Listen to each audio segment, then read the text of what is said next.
Ya está. Pues, ¿Está? muy buenos días a todos. Vamos a dar un 30 segundos para iniciar nuestro webinar de hoy. Vamos a dar unos minutos para que se integren todos ustedes que nos hacen el honor de participar en este webinar. Tenemos 30 segundos más.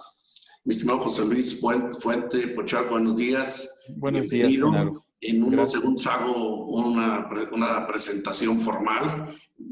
Vamos a dar 30 segundos más para iniciar. Con gusto, Genaro.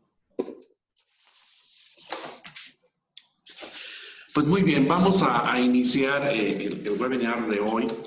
Tengo el honor de presentar a José Luis Fuente Pochat. Él es egresado de la Facultad de Derecho de la Universidad Nacional Autónoma de México.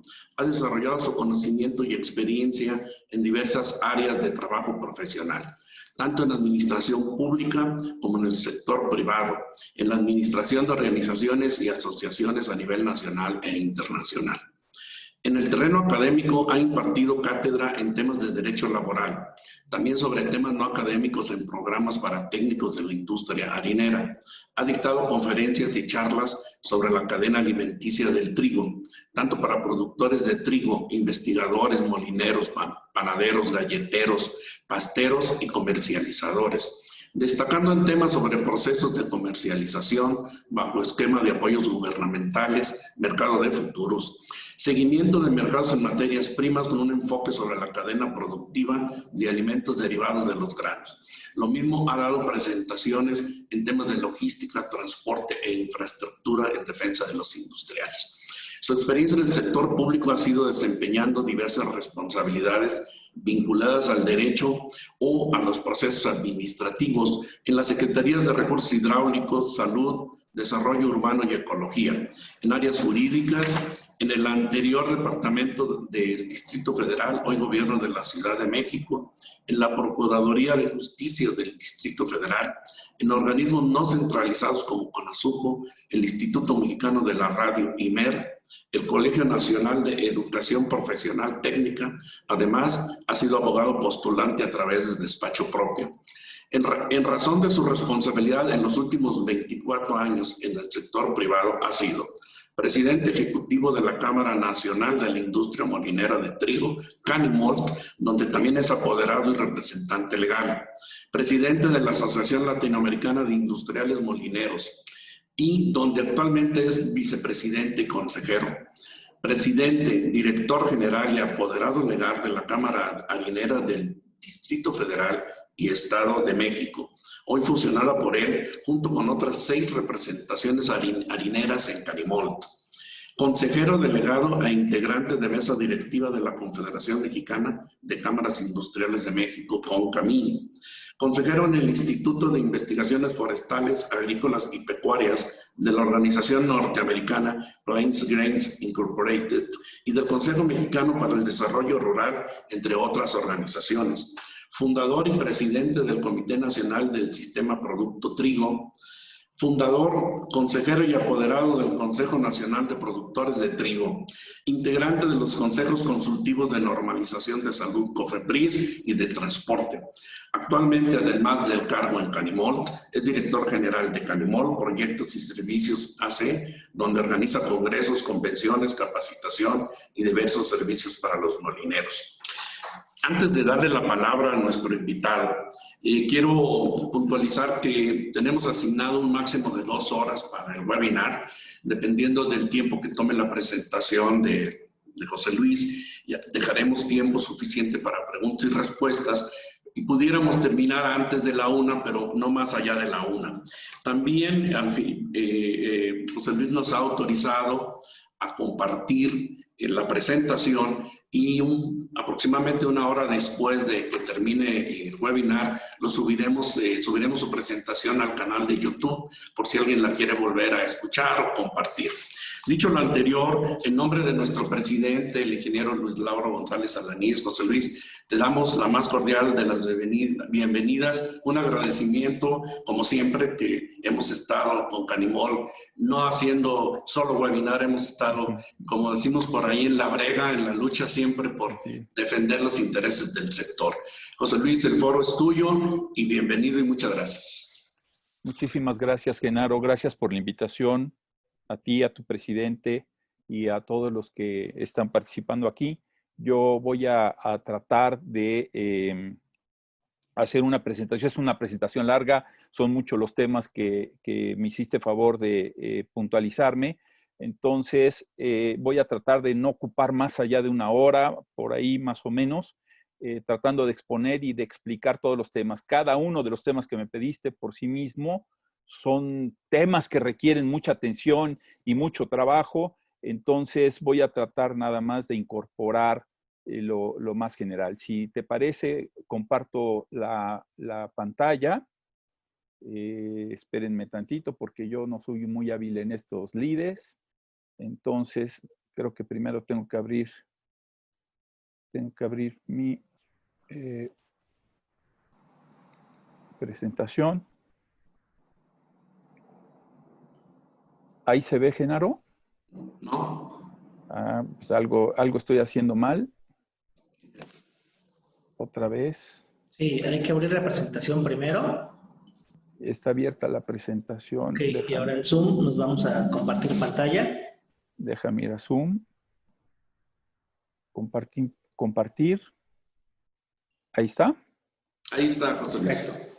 Adelante.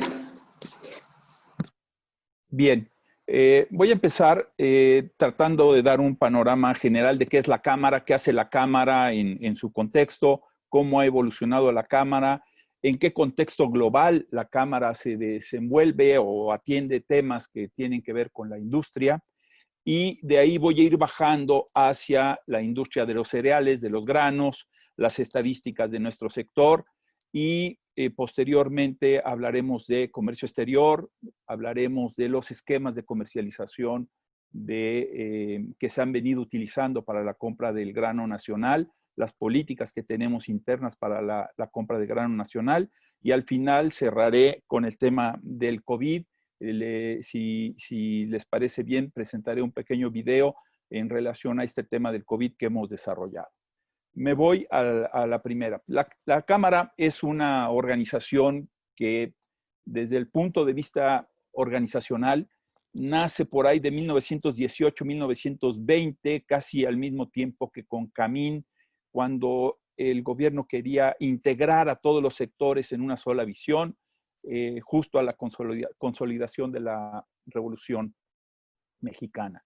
Sin embargo, ya como Cámara se crea en el año 48, la Cámara Harinera del Distrito Federal originalmente fue la primera, después se sumó el Estado de México, posteriormente se hicieron otras 4 cámaras que eran las de la zona norte, la del noroeste, la del centro y la de Puebla, y hacia los años 50 se crearon 2 asociaciones, una de molineros del sur-sureste y otra de molineros del occidente, que era básicamente la región de Jalisco. La Cámara representa, es una organización de interés público, autónoma, con personalidad jurídica, patrimonio propio, independiente de los patrimonios y de los recursos de los socios, es decir, se constituye como una entidad moral distinta, se rige por una ley diferente a la ley de sociedades mercantiles o a la asociación civil, es una ley específica que le da función. Para mí, lo más relevante de la Cámara es que la Cámara tiene que trabajar por hacer de las empresas afiliadas negocios rentables y sustentables. Esto es algo que no es común que se diga entre los organismos empresariales, pero la verdad es que si no tenemos empresas rentables y sustentables, cualquier organismo de representación se ve debilitado ante los ojos de los demás. Entonces, tenemos que hacer un trabajo de introspección para ver de qué manera podemos coadyuvar a que los molinos funcionen bien y de qué manera podemos abrir la expectativa de su expansión. Defendemos sus intereses, promovemos leyes, reglamentos, acuerdos, etcétera, pero en esencia esa es la parte importante para mí dentro de la Cámara. La Cámara tiene 86 plantas, ahorita vamos a ver la imagen de dónde están y voy a explicar por qué razón están distribuidas de esa razón. Nuestra visión es esencialmente, aparte de que en el discurso todos queremos ser los más importantes y los líderes en nuestro sector, es una intención de buena fe y con mucha voluntad, pero la verdad es que la Cámara la vemos como el centro, el principal punto de encuentro de los molineros, es decir, el encontrar la forma de dialogar los empresarios de la misma rama sobre las expectativas del país, del crecimiento, del desarrollo, siempre va a ser importante. Y hay que tener mucho cuidado que no es un tema de sentarse a platicar cómo está el mercado y cómo nos arreglamos en el mercado. Eso no es el tema esencial. El tema esencial es este sector, qué quiere del gobierno y qué tiene que hacer ante el gobierno para estimular el crecimiento, la expansión, el desarrollo de la propia industria, la generación de empleos, la generación de riqueza. Y ese es el objetivo fundamental de nosotros, nuestra visión y nuestra misión. Y de ahí derivan una serie de objetivos generales, pues ser un órgano eficiente, un órgano puntual, que contribuya al bienestar de todos. Nosotros siempre tenemos una visión de cadena productiva. No solo vemos a los molineros, esa es nuestra esencia, y la sabemos, vemos al productor, no solo al productor nacional, vemos al productor internacional, qué es lo que necesita, qué padece, de qué adolece y cómo podemos obtener oportunidades de ellos y de los nuestros para crecer. Y también vemos al resto de nuestra cadena productiva, cómo mejorar la industria panificadora, la industria galletera, la pastera, cómo ayudar al consumidor final a que tenga la información adecuada, el producto adecuado, etcétera. Entonces, tenemos una visión integral de la cadena productiva y en eso estamos trabajando. Hacemos cursos de capacitación, tratamos de estimular a la industria a desarrollarse y modernizarse. Yo creo que somos de las industrias molineras más modernas que hay en el mundo. Tenemos molinos muy viejos, desde luego, que pueden ser museos, pero tenemos molinos muy modernos que pueden ser hoy el ejemplo en cualquier país por todo su sistema de robotización que tiene de producción. Los molinos se ubican en el país, son 86 plantas, para ser muy puntual, teníamos 134 plantas antes del TEMEC o del NAFTA o del Telecán, y a la crisis del 94 nos quedaron 111 plantas. Después del 94, hacia el 99, 2000 más o menos, se vino una depuración adicional alrededor del año 2000, de esta década, y hoy nos quedan 86 plantas. Sin embargo, lo que ha sucedido también, aparte de la desaparición de empresas y de plantas, es que ha habido una mayor concentración de molinos de gran capacidad. En los años 90, el promedio de la capacidad andaba en los 450 toneladas por día. Hoy tenemos molinos de 2.600 toneladas y tenemos molinos de 40 toneladas de molienda diarias, lo cual habla de una concentración. Los molinos se ubicaron, los que ven en la pantalla, en la región del norte-noroeste, en las zonas productoras importantes de trigo, igual que el Bajío, y en el sur-sureste, desde la Ciudad de México hasta la península, se ubicaron porque son las zonas de consumo. Y bajo esa estrategia también se ubicaron en donde logísticamente pueden tener los costos más bajos para ser mucho más rentables y productivos. Hablemos del entorno global. Nosotros estamos, como todos ustedes seguramente, viendo qué sucede en el mundo de la producción, el consumo, los inventarios y las importaciones de los cereales, de los granos. Para nosotros es un tema fundamental el saber que no nos va a pasar que nos quedemos con desabasto y tener las opciones abiertas para abastecernos. Pero también tenemos muy claro que tenemos otros cereales competidores. El maíz es un cereal competidor,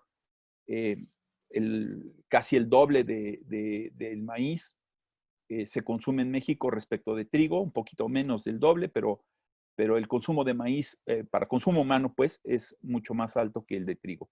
En forrajero, casi toda la importación de maíz es forrajero. Trigo, se trae algo de forrajero, pero no es significativo. Del trigo global que se produce, más o menos un 20% es forrajero, el resto es de consumo humano.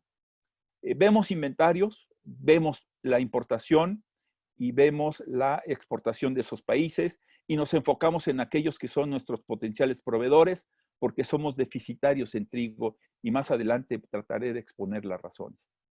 Indebidamente, en mi opinión, la FAO ha definido como cereales secundarios a otros cereales que son muy importantes. Y no me gusta secundarios porque pareciera que no le dan la prioridad que también tienen. El caso de la cebada, para México la cebada es muy importante por las exportaciones de cerveza. El caso de la avena, que hay una tendencia, sobre todo con los problemas de celiaquismo, hay una tendencia a buscar la avena. Y el sorgo, que es estrictamente forrajero, no se consume sorgo de manera humana, salvo en África, según recuerdo. Entonces, todos esos granos, incluyendo el maíz amarillo que lo ponen como secundario, no es tan secundario, es prioritario porque cada día hay más disponibilidad de proteína animal y eso requiere de estos cereales supuestamente secundarios. La producción de trigo en el mundo ronda más o menos las 760 millones de toneladas. Ya dije que el 20% son para forraje. Y ustedes ven en la lámina que en donde más trigo se produce es en la Unión Europea, toda la comunidad europea, ahora sin incluir desde luego Gran Bretaña y sin incluir Turquía, que no es todavía parte de la Unión Europea, pero esa región es un gran productor y gran consumidor de trigo. China es el gran consumidor del trigo, pero también produce casi, se come casi todo lo que produce y llega a importar un poco, igual que la India. Rusia es un gran exportador, cada día crece más en la exportación.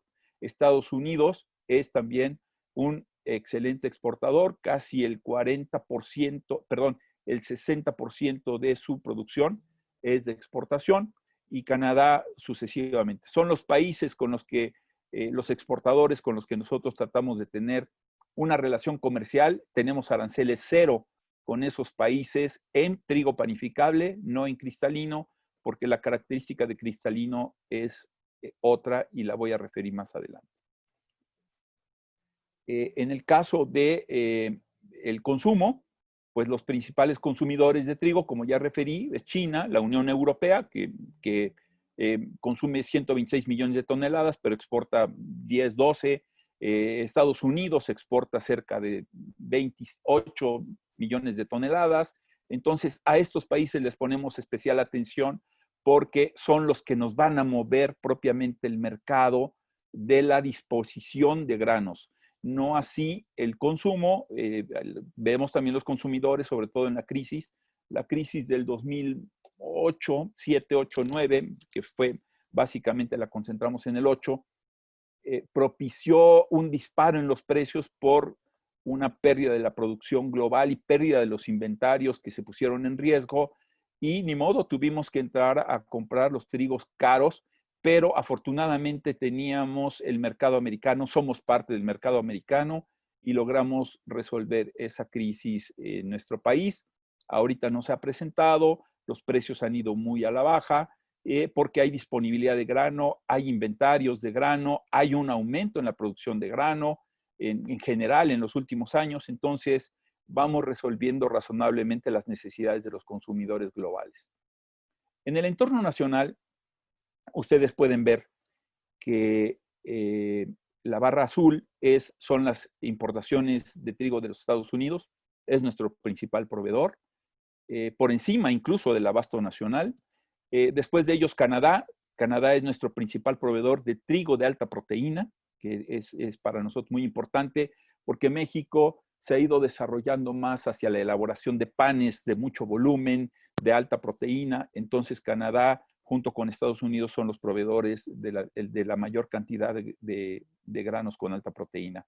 También somos el principal comprador de trigo suave americano, pero ese lo enfocamos un poco más hacia temas de galleta o mezclas de trigos o harinas para hacer tipos de menos volumen o algunos otros productos como hot cakes o satisfacer la demanda de para las pizzerías, tortillas, etcétera, etcétera. Como pueden ver también, ahí estamos poniendo datos de otros países como Rusia, Ucrania, Mar Negro, que afortunadamente logramos negociar con ellos y tenemos bases muy baratas de esos países y logramos negociar también arancel cero para Francia, Argentina, y más adelante voy a mostrar que ya tenemos protocolos para poder traer trigo de otras regiones y solamente lo que estamos haciendo es dejar el ambiente abierto para que cualquier país que nos dé mejores condiciones de calidad y precio, tener acceso a esos potenciales exportadores, que ya lo hemos hecho en el caso de Francia y Argentina. Esta es la estacionalidad. Ustedes pueden ver en las barras azules cómo se comportan nuestras compras. La puse porque más adelante voy a tratar de hacer una comparación respecto de nuestro comportamiento en las ventas, que va a ser importante seguramente para ustedes que tienen que ver mucho con la compra de salvados. La línea azul más oscura es la que señala más o menos en qué precios estuvieron trayendo esos trigos de importación en precios promedio, pero lo que es importante es ver la gráfica de las barras, cómo se mueve en razón de nuestras necesidades.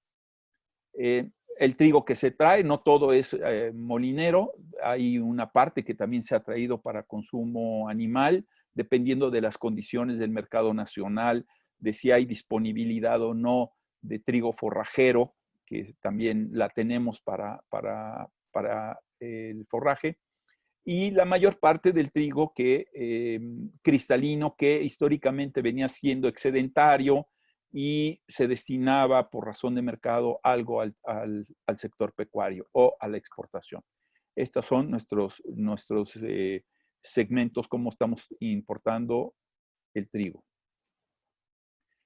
El sector pecuario para nosotros siempre fue importante porque era un competidor del precio, era un competidor del trigo y además era un fijador de alguna manera de presiones en el precio, lo cual nos daba una ventaja competitiva competir contra el sector pecuario, aunque sabemos que los valores de los granos forrajeros son menores. El valor del trigo que se destinaba al forraje en México normalmente iba muy parecido al maíz de importación, y esto era por la dificultad que se tenía para colocar los excedentes de cristalino en el exterior.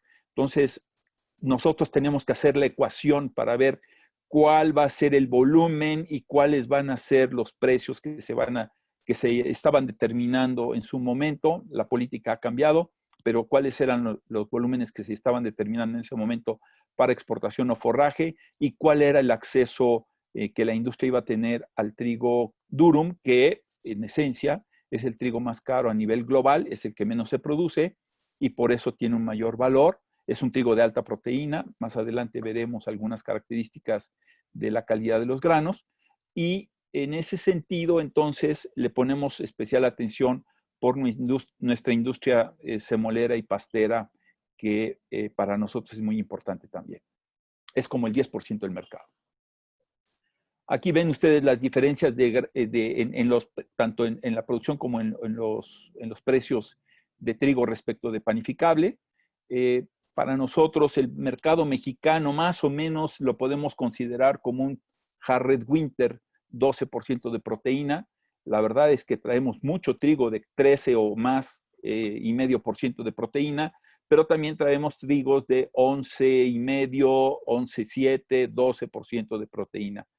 Pero el consumo de panificación va más orientado hacia un 12,5 de proteína en lo general. Entonces, distinguir los precios de Minneapolis, Kansas o Chicago, que hoy están invertidos los mercados. Chicago ha estado incluso más caro que Minneapolis, que es increíble, pero pues la falta de proteína ahora se ha vuelto más cara que la alta proteína. Entonces, eso hay que entender qué sucede con el mercado y vamos estudiando la forma, eso va recomponiendo de alguna manera nuestro abastas, pero al final lo que estamos observando aquí es la tendencia de los mercados y los precios normalmente cómo se han venido comportando. En la gráfica se ve cómo hay algunos precios que se han cruzado respecto de granos que normalmente eran bastante más caros. ¿Cuál es la diferencia entre trigo panificable y cristalino? Bueno, pues en realidad el trigo cristalino es un trigo de gluten tenaz, es un trigo muy duro, es un trigo que permite elaborar una masa para ser extruida y fabricar la pasta. Es un trigo que su granulometría en la molienda es un poco diferente a la de la harina y ese trigo lo que permite es hacer una pasta de mucho mayor consistencia y calidad. Nuestro trigo cristalino es un poco más blanco que el trigo que normalmente consume, por ejemplo, Italia, que es el que ha fijado los parámetros de calidad de los trigos durum, pero el trigo durum de mejor calidad, en nuestra opinión, es el trigo canadiense. Nuestro cristalino ha venido desarrollándose en variedades oro, que son variedades que van adquiriendo color, que no dejan de tener alta proteína, pero en nuestro punto de vista también es una variedad que debiera producirse hasta ciertos límites porque genera una crisis comercial. Desde luego, la industria está contenta de que haya un excedente porque eso hace que el precio baje, pero los costos logísticos también son muy elevados para mover ese trigo. Entonces, estamos buscando encontrar un balance adecuado en precio, calidad y el servicio de tener el grano que favorezca a la industria, pero todavía estamos con la nueva administración, estamos buscando un mecanismo para que no se pierda el cristalino en razón de fortalecer con precio de garantía los trigos panificables, que también por sí mismos van a tener un diferencial, más adelante lo voy a decir, un diferencial respecto de los precios para mover ese grano. De ahí traemos trigos de mucha fuerza, de gluten fuerte, que son trigos de alta proteína, que nos permiten hacer panes muy voluminosos, trigos de gluten medio, que es más o menos un Harrod Winter 12, 12 y medio, y trigo de gluten débil, que nos permite hacer galletas, y también somos un sector importante para la galletería. Este es un comportamiento de las importaciones y la producción nacional contra nuestras exportaciones. Ustedes pueden ver que el año 2017 y 18, cuando nace el precio de garantía, se incrementa mucho la producción o se incrementa la producción de trigo y bajan nuestras importaciones. Sin embargo, aumentaron las importaciones en 2017 y 18, pero sin embargo, hacia el 2020, con el precio de garantía, lo que estamos viendo es una caída de las importaciones. Yo creo que también la caída se va a incrementar más, valga la expresión, van a bajar las importaciones porque el COVID nos ha generado una contracción en el consumo del pan tradicional, el pan de la panadería, y esto lo que va a causar es que nos quedemos con inventarios altos y estamos tratando de administrar esos inventarios.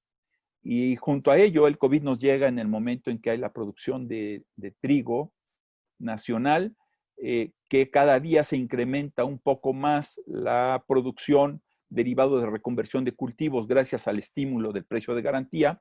Hay una reconversión, pero no en todas las zonas. La reconversión esta vez se dio fuerte en la zona del noroeste, donde se producía o se produce el cristalino. Hay una menor reconversión en la zona de Chihuahua. En Bajío no hubo tanto. Yo sé que mis amigos de la cebada se quejan, pero en el Bajío no se incrementó tanto la producción de trigo de Bajío como lo hubiéramos esperado.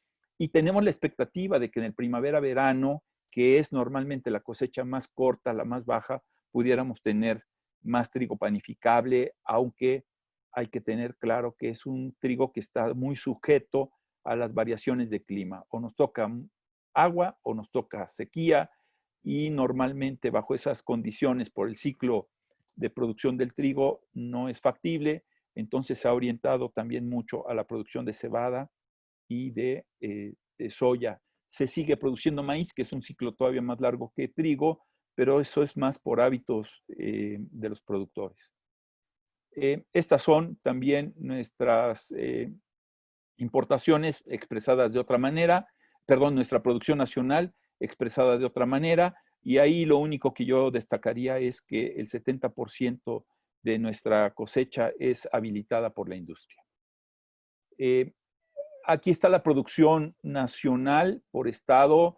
Ustedes pueden ver el 2019-20, que se están estimando hasta hace unos días 2.800.000 toneladas. Nos falta el cierre de Chihuahua. Los que aparecen con una estrellita, falta cerrar los volúmenes de producción. Este es el dato del CIAP. Falta cerrar volúmenes. Yo creo que la producción nacional va a andar alrededor de las 3.100.000, 3.200.000 toneladas, que va a ser muy parecido a la producción del ciclo anterior, a pesar de la reconversión de cultivos. También hubo algunos problemas de clima y en algunos otros lugares no se incrementó la producción como lo esperábamos. La exportación de cristalino se cayó. Habíamos exportado en el 2018 más de 840.000 toneladas, más o menos 840.000. En el 19 bajó un poco, pero este año, hasta el mes de mayo, habían sido 420.000, tal vez llegue a 500.000 toneladas. El promedio hasta la década anterior andaba en las 650.000 toneladas. Llegamos a exportar 1.517.000 en el 16 por un excedente de producción. Esta vez, por esta reconversión, vamos con menos trigo cristalino, por la reconversión y también por un problema de clima que tuvimos ahí. Es importante señalar ahí que exportamos trigo a Turquía y paradójicamente Turquía lo transforma y nos regresa pasta a una 10ª parte del valor de la pasta que se produce en México. Y esto es por motivo de los subsidios a la exportación que tiene Turquía. Lo que nosotros hemos hecho es lo mismo que han hecho los americanos, los canadienses, los europeos, los japoneses, de demandar a Turquía por prácticas dumping, porque no es una práctica leal de comercio y está distorsionando los mercados, tratando de tomar posesión de los mercados, en particular en América Latina. En México no es tanto, pero está sucediendo y es lesivo para nuestra cadena productiva. Por semestre, este es el comportamiento de la producción. En el primer semestre vemos trigo, maíz, arroz. Arroz es importante, arroz ha crecido, lo pueden ver en las barras. El arroz ha crecido un poco, hay un estímulo por el precio de garantía, lo cual es muy interesante. Y trigo también creemos que va a seguir creciendo en la medida que vayamos afinando los programas de apoyo a los agricultores, porque ha habido mucha confusión de algunos agricultores, una confusión también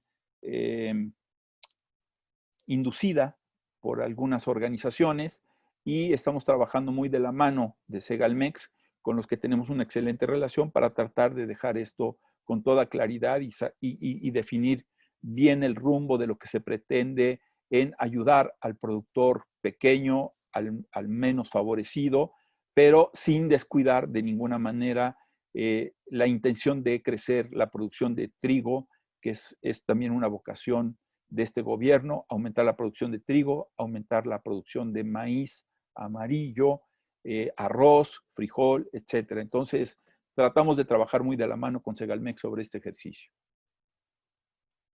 Hablando de la industria, bueno, pues ya dije, tenemos 86 plantas, producimos casi 6.750.000 toneladas de trigo, las transformamos en harinas.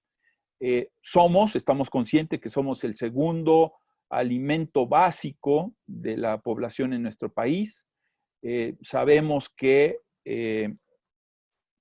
competimos y somos complementarios, por cierto, con el maíz. Sabemos que el arroz es un producto muy atractivo, pero sigue siendo mucho menos el consumo de arroz. El COVID ha traído cambios en ello, más adelante lo voy a señalar, perdón. Y quiero decir que la industria molinera mexicana se está modernizando cada vez más. ya estamos pensando en plantas robotizadas para la molienda, a pesar de que preservamos molinos muy antiguos que pueden estar transformando con maquinaria antigua harinas bajo procesos también antiguos. Y hoy, por un lado, podemos estar moliendo el equivalente de 30 tolvas de ferrocarril o un camión de 30 toneladas en diferentes molinos. Así como podemos moler 2.600 toneladas, podemos moler 30 o 40 en un molino pequeño, y esas 30 o 40 toneladas van a satisfacer a clientes específicos que consumen hasta las 30 toneladas en empaques de 1 kilo para hacer tortillas de maíz en el norte.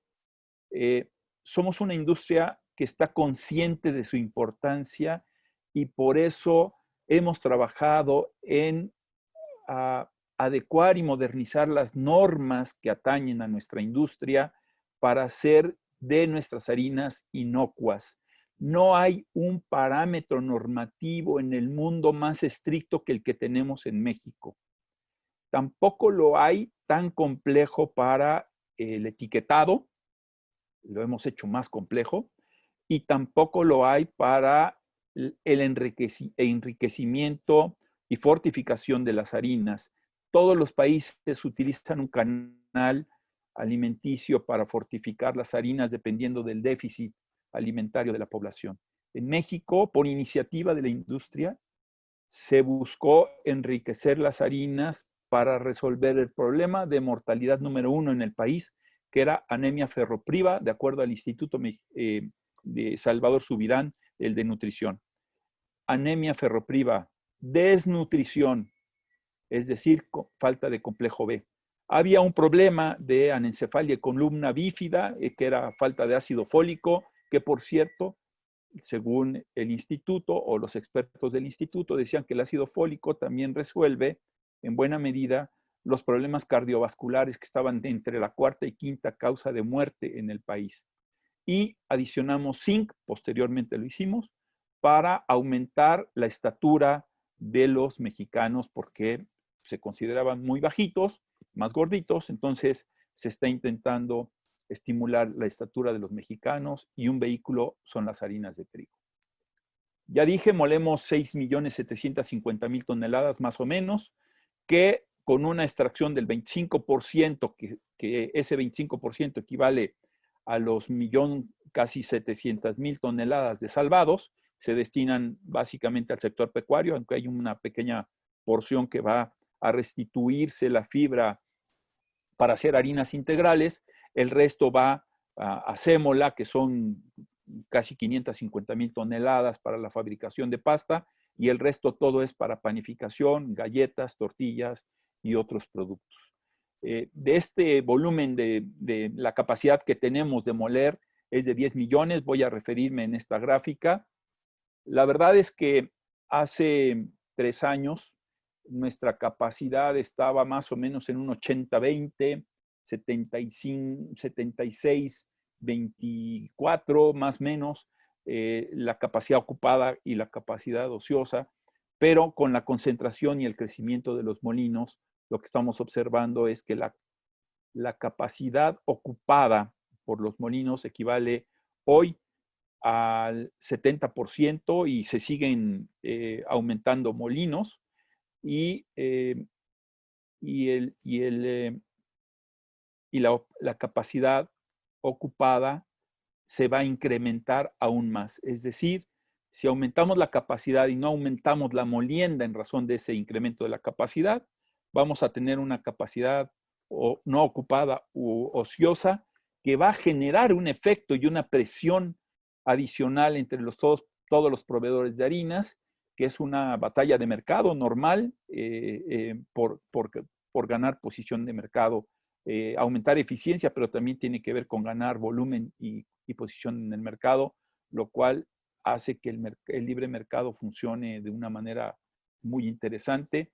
A veces somos más papistas que el Papa, y el Papa, hablo de Estados Unidos, que es el creador o el que dice ser el creador del libre mercado. No es tan así. México es a ultranza un competidor férreo en el mercado. Estos son los segmentos. Yo me iría a la parte inferior del lado derecho, donde nuestro canal de ventas es la panificación, casi el 70% se va a la panificación, más o menos el 10-11% se va a la pasta. Por el COVID yo creo que se va a ir un poco más arriba el consumo de pasta, quizá al 12%. Lo mismo nos va a suceder con galletas, aunque se nos cayeron las exportaciones, teníamos en galletas como un 9%, se nos han caído un poco las exportaciones y sin embargo, gracias también al COVID, creemos que puede haber un crecimiento en la venta de galletas. Y lo mismo sucederá con la venta de tortillas, porque hoy el consumidor está prefiriendo ir por productos empacados. Estas son nuestras cadenas de salida, ya las referí hace un rato. Las harinas dan origen a pan, galletas, tortillas, a coberturas, la sémola a pastas y el salvado a alimento forrajero, aunque también, insisto, hay una parte pequeña que va a consumo humano. De acuerdo a los reportes que nos entregan los molinos, hay un sofisticado sistema de comunicación de ventas y también lo comparamos contra el del INEGI. Lo que estamos observando es que hay aquí podemos observar dos cosas. Uno, sigue creciendo la venta de harinas, eso es algo real.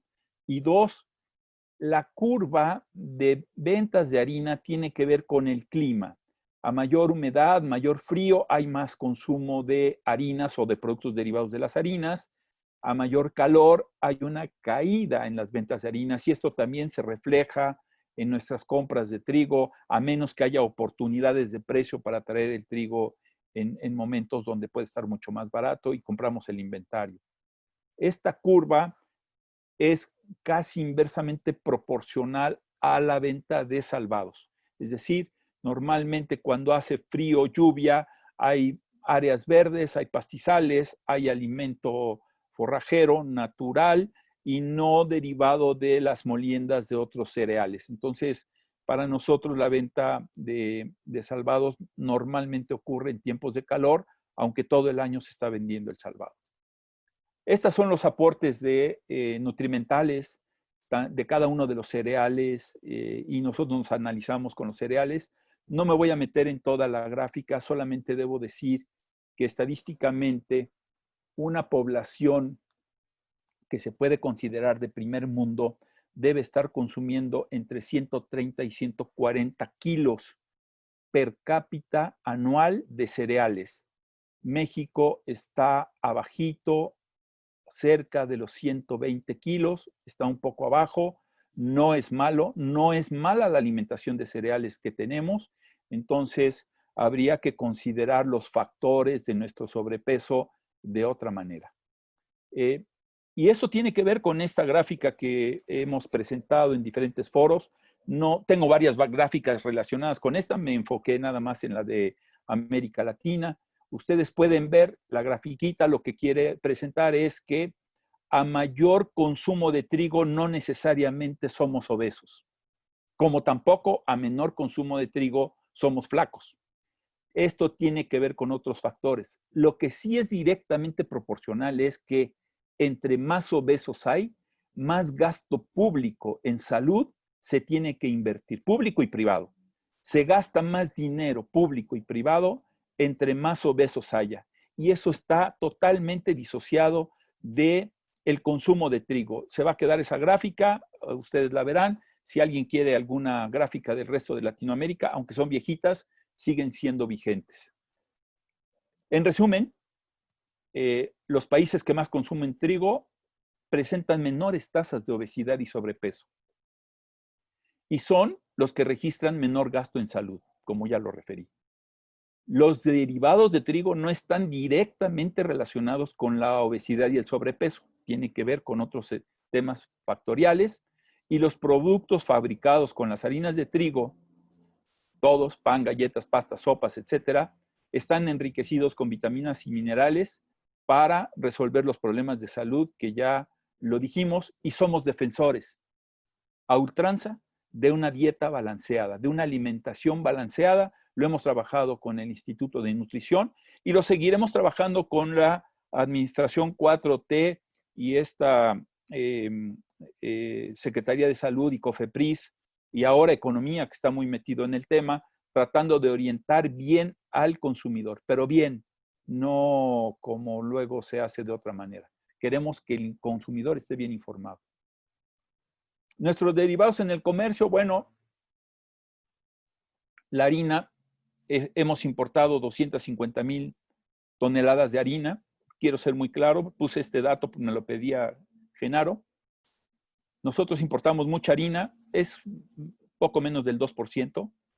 Sin embargo, de estas 250,000 toneladas que se importaron en el 2019, en el año anterior, aproximadamente 200,000 llegan a las plantas de nuestro país, se transforman en galletas o en pastelillos y se regresan al mercado americano. En el caso de las exportaciones, exportamos casi 4,000 toneladas en lo que va del año.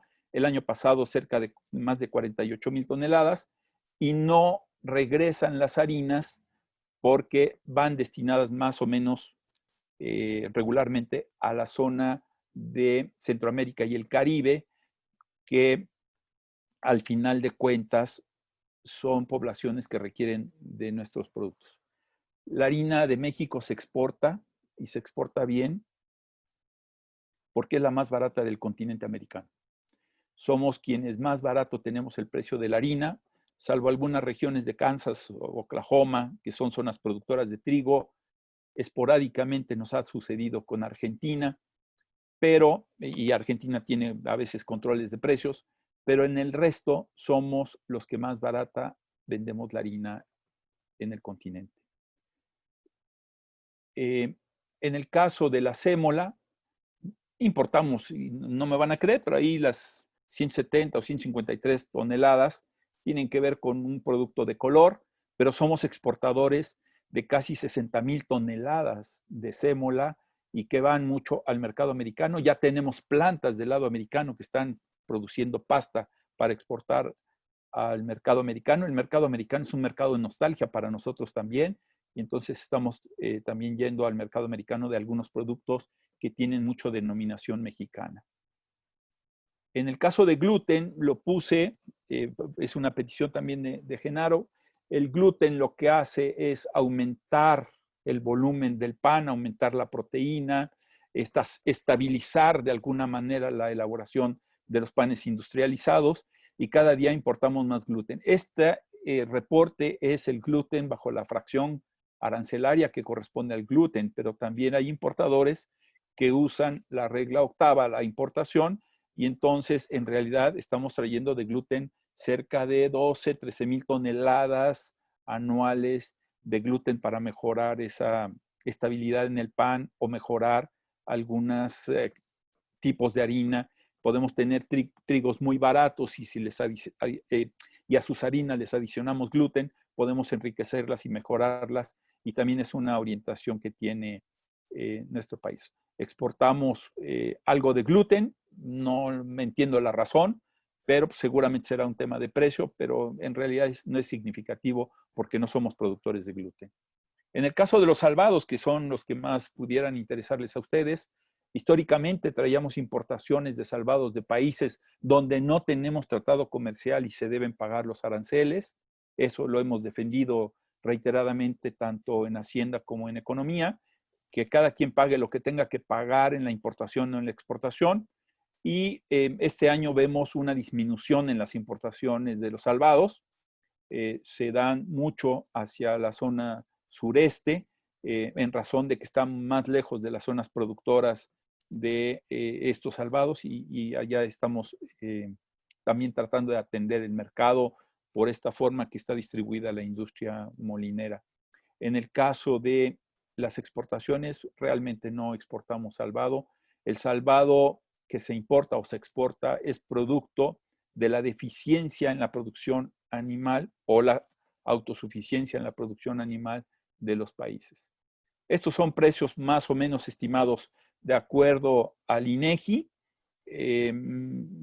Los estuve revisando y me parece que pueden ser cercanos a los precios reales que se estuvieron moviendo en el mercado. Hoy el precio está un poco más alto, producto de la escasez que pudiera haber y obviamente de la disminución de molienda. El mercado del salvado depende si colocamos harinas, pues el salvado se coloca. Si se baja la producción de harina, se baja la producción de salvado, los precios se mueven. Entonces, es oferta-demanda y esto es muy fluctuante.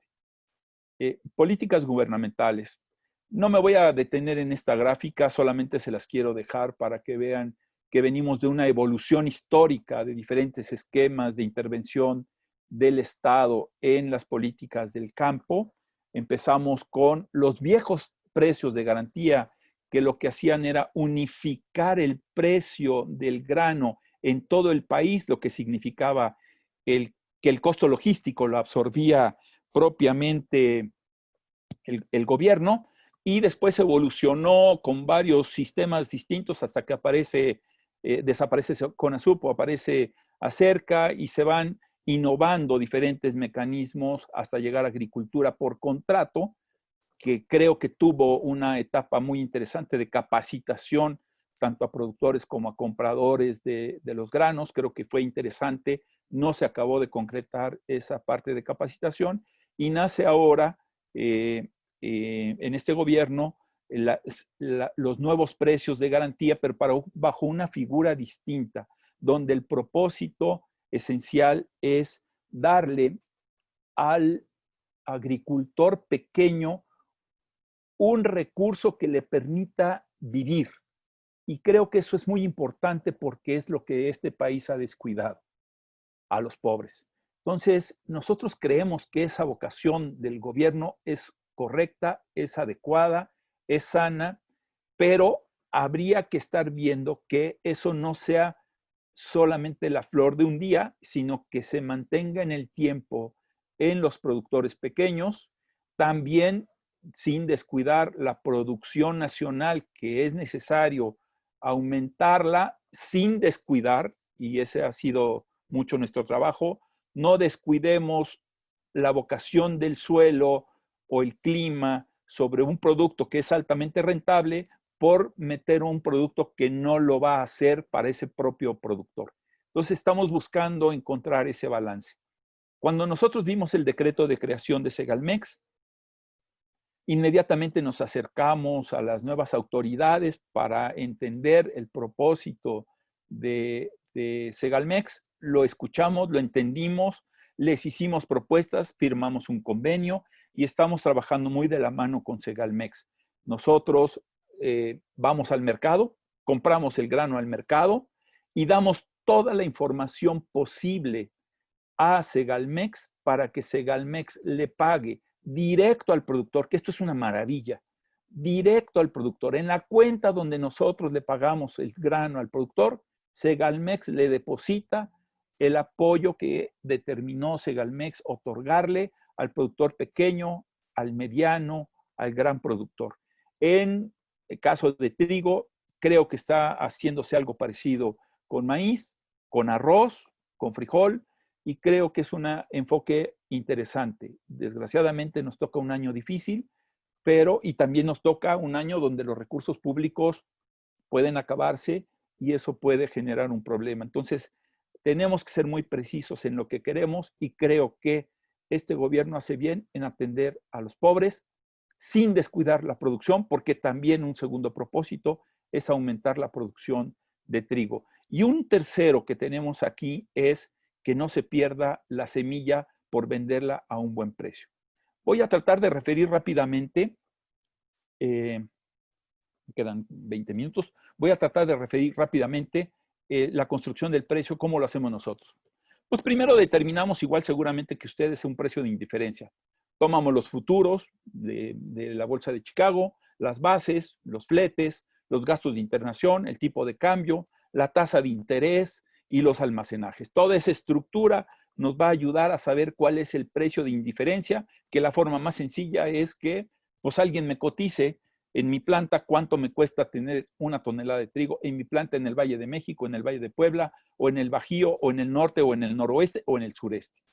Sobre esa determinación, que es esta, vemos el futuro puesto en mi planta, en este caso es un ejemplo al Valle de México, comprando trigo de Sonora, pues entonces lo que nosotros decimos es mi indiferencia, el trigo de Sonora lo voy a poner en mi planta cuando muy caro, al mismo precio que la que tengo de indiferencia respecto de la bolsa de Estados Unidos. A veces tenemos trigo más barato de Rusia.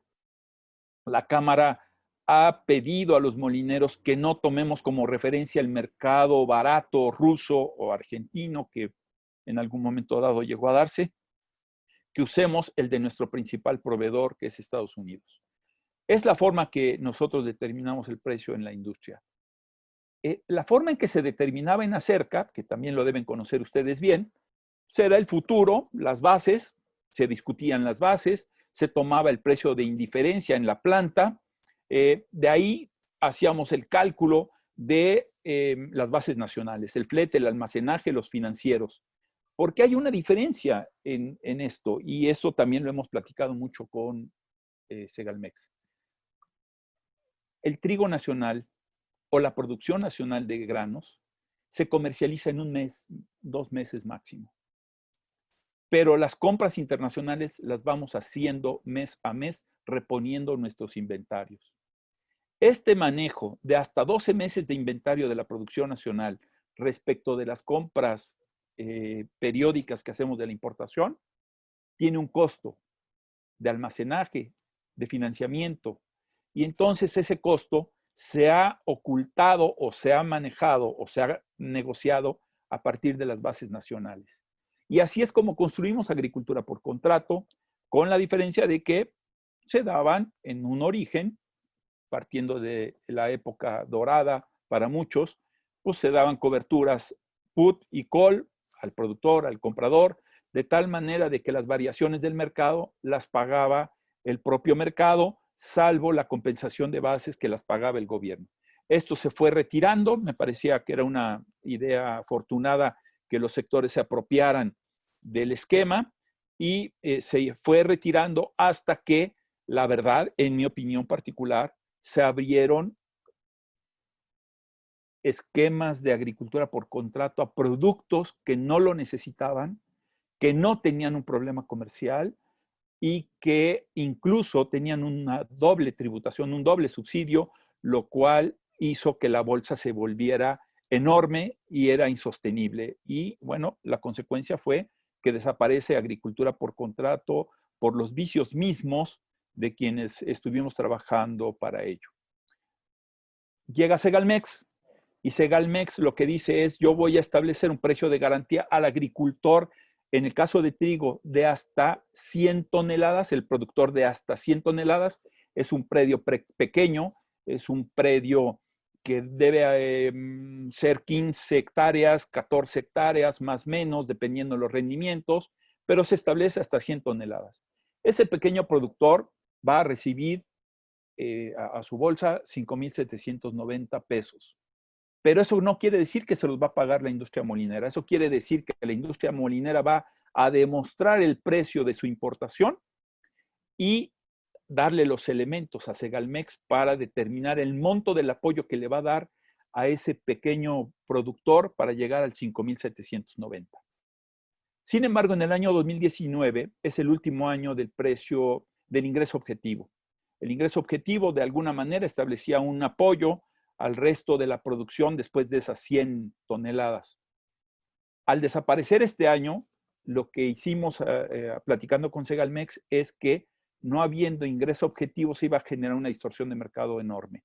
Y Segalmex, con mucho tino y con mucha inteligencia, determinó que de la tonelada 101 a la 300, es decir, ya no solo era el pequeño productor, sino un productor mediano o grande, podía tener un apoyo a su ingreso, pero no para llegar al precio de garantía. Ese apoyo, que ahí lo ven ustedes, que se llama competitividad, perdón, que se llama productividad, ese apoyo, el que está en el recuadro negro, ese apoyo equivalía al 50% del apoyo para el pequeño productor que se le iba a dar dinero. El año 2019, por ejemplo, ese apoyo fue casi de 1,800 pesos al productor en promedio. Casi 1,800 pesos hasta 100 toneladas. Para este año, viendo que la bolsa no era tan grande, el apoyo se determinó hacer un cálculo tratando de fijar un precio de referencia y sobre ese precio de referencia se determinaba el monto del apoyo. Ese apoyo hoy, para precio de garantía del pequeño productor, debe estar cercano a los 1,000 pesos, no se han cerrado las cifras, pero debe estar cercano a los 1,000 pesos y al de productividad, pues le debieran tocar como 500 pesos, lo cual le da un ingreso mayor al que se tenía previsto anteriormente en ingreso objetivo, pero aquel que esperaba recibir el precio de garantía por sus 300 toneladas no es así. Podía recibirlo por 100, no por 200, no por 300, solo por 100. También se creó un apoyo a la competitividad para no dejar de producir cristalino y este apoyo equivale al 40% de ese precio, de ese apoyo para llegar al precio de garantía. Y se acordó con Segalmex evitar que se vendiera la semilla como grano y para evitarlo se tenía que dar el mismo monto del apoyo de precio de garantía para poder seguir teniendo la producción de trigo panificable. Todo esto se ha cumplido. En este momento está Segalmex haciendo los pagos a los agricultores, evaluando todos los pagos que hicimos a los productores. Nos falta comercializar por ahí un pequeño volumen de Sonora. Bajío, prácticamente, por ejemplo, el precio de garantía se fue un poco menos. Déjenme ver si este es el esquema de Segalmex. Aquí están los apoyos. En el Bajío, por ejemplo, el apoyo que se dio a Bajío fueron 100 pesos. Aquí no está esa gráfica, pero el apoyo que se dio a Bajío son 100 pesos porque los molineros pagaron a valor de su indiferencia alrededor de 5,700 pesos por tonelada, casi el precio de garantía. Sin embargo, en el caso de Sonora, Bajío es una cosecha más temprana. En el caso de Sonora, el apoyo tuvo que ser diferenciado porque todo lo que se quedó en la zona se pagó arriba de los 4,900 pesos, para lo cual, para llegar a 5,790, hubo un apoyo de un poco más de 800 pesos. Y para sacar los más de 400,000 toneladas de excedentes de Sonora, sur de Sonora y Sinaloa, 300,000 las tuvimos que llevar a la zona de Puebla, al Valle de México y al norte, y ahí se tuvieron que hacer unos apoyos complementarios a las bases, a los productores, para poder mover ese trigo a esas regiones. La industria está feliz y encantada en que todos los recursos públicos sean destinados al productor. Siempre hemos peleado que no lo reciba la industria porque es una distorsión de mercados la que históricamente veníamos viviendo. Y hoy Segalmex nos ha cumplido al pie de la letra ese compromiso, como lo hemos cumplido nosotros en entregarle toda la información de nuestras compras nacionales y las importadas para que puedan sacar el monto o calcular el monto de sus apoyos para pagar a los productores. Hemos sido cómplices con Segalmex del otorgamiento de estos apoyos y esperemos mejorar el mecanismo para el siguiente ciclo, tal vez el de primavera-verano y si no el de otoño-invierno, que es el de mayor producción en nuestro país. Estos son, para que se den una idea, ahí se me encimaron las letras de Canimolt, pero lo que dice ahí es que el mismo precio de garantía del año pasado fue para este año, nada más que el año pasado a 1,000,000 de toneladas, 1,117,000 toneladas que se adquirieron, se le dieron 2,000 millones de pesos, lo que equivale más o menos a los 180 pesos por tonelada. Para este año, estos montos van a cambiar. Obviamente, si nosotros vamos a comprar 3 millones de toneladas, pues váyanle multiplicando, necesitaríamos 6,000 y pico de millones de pesos para darle solo a trigo, no siendo la cosecha más grande. Entonces, lo que se hizo fue hacer un cálculo de un precio de referencia y tratar de promediar en los grandes agricultores un precio que ha sido el más alto en su historia, pero pues obviamente no siempre acaba dejando satisfechos a todos. El esquema tenemos que hacerlo más claro y más preciso para que no haya estas inconformidades. Había productores que nos reclamaban que el precio de garantía era 5,800 para todo el trigo, lo cual es falso, ya lo dije, pero tampoco era pagarle un precio muy bajo, como también decían ellos que los molineros iban a pagar. Nosotros hicimos los cálculos y los presentamos para pagar los precios de indiferencia de nuestras importaciones. Este es parte de lo mismo, el esquema de los apoyos, los precios de garantía, los apoyos que se dieron en el 2019 y más o menos cómo vamos en el 2020. El TEMEC. Déjenme decirles que del TEMEC nosotros lo que hemos peleado es la defensa del tratado comercial. La flecha verde es Harred Winter 12,5% de proteína. La flecha café es un soft, es un trigo suave, panificable, que usamos de mezclas o para galleta. Y la flecha más amarilla hacia el norte, el centro de Estados Unidos, es el trigo de alta proteína. Esta es una presentación, no la voy a hacer toda, de lo que hicimos al negociar el TEMEC con Estados Unidos para convencerlos de que a ellos les convenía tener a México como aliado porque somos su principal comprador de trigo en el mundo. No hay un comprador que compre más trigo a Estados Unidos que México. Después sigue Japón, Egipto, pero principalmente es México. Nosotros les decíamos, para demostrar un poco el tamaño de lo que estábamos hablando, le dijimos, bueno, pues nos vamos a llevar todo el trigo de Oklahoma y el de Texas, y ellos qué van a comer, porque pues tenemos la capacidad para llevarnos todo ese trigo, y con eso ellos nos entendieron y comprendieron que estábamos dentro del mismo mercado, y fueron enormes aliados en la negociación del TEMEC, desde la parte agroindustrial a la que nosotros queríamos llegar. Las bolsas americanas para la industria molinera son la referencia del trigo. Tenemos arancel cero en el TEMEC, en el Telecuem, el tratado con Europa, pero en panificable tenemos arancel cero de cualquier país productor de trigo.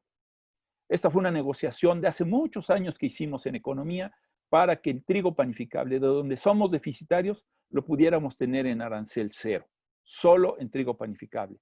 En los demás productos de la cadena alimenticia, tenemos arancel cero de aquellos países con los que tenemos tratado comercial. El resto tiene que pagar el arancel que corresponde al GATT, y es el caso de Turquía, que Turquía tiene que pagar los aranceles que le correspondan. Tenemos 3.200 kilómetros de frontera. Recibimos hoy trenes unitarios, carruseles directos a nuestras plantas, algunas de nuestras plantas, y son inspeccionados en nuestra planta, no en frontera. Es decir, lo que nosotros hicimos es, como lo pueden ver en esta gráfica, primero abrimos todos los protocolos fitosanitarios. Primero quitamos los aranceles al panificable. Después abrimos los protocolos fitosanitarios a los principales países exportadores de trigo o que puedan abastecer a México. Esa es una estrategia que seguimos como industria, lo hicimos.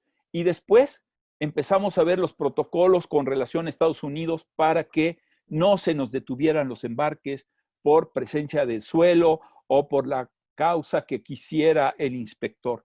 Hicimos protocolos para permitir que fluyera rápidamente los trenes a nuestro país.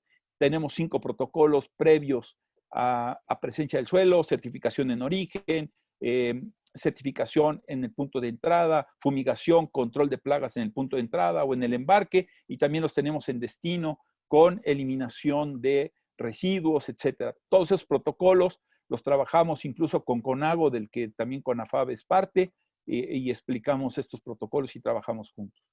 Posteriormente, hicimos estos protocolos también para que si se detectaba alguna plaga en el punto de entrada, sobre todo terrestre, se implementaron estos protocolos. Pero este protocolo que ustedes están viendo aquí también se aplica para barcos. El protocolo de suelo se volvió rígido en la frontera terrestre, pero no en barcos. Entonces, previendo, también hicimos protocolo para la llegada de barcos que pudieran tener algún problema de contaminación. Y finalmente hicimos un protocolo, este protocolo que se le llama cumplimiento, acuerdo de cumplimiento, que es que el tren va a cruzar la frontera documental y va a ser inspeccionado en aquellas plantas que ya fueron certificadas por Senacica de que cumplen con que en el momento que llegue el tren hay un inspector se descarga el tren, se criba el grano y se separa toda la materia extraña al grano, misma que es destruida en presencia del inspector a través de incineración o autoclave, o una sobredosis de bromuro de metilo que ya está prohibido, pero normalmente lo hacemos por autoclave o incineración. Y el resto del grano ya sano se controla también en silos bajo ya la responsabilidad de los molinos, porque a los molinos les interesa un grano sano. Al final, concluyo primero presentándoles un pequeño video de la industria en relación ante el COVID.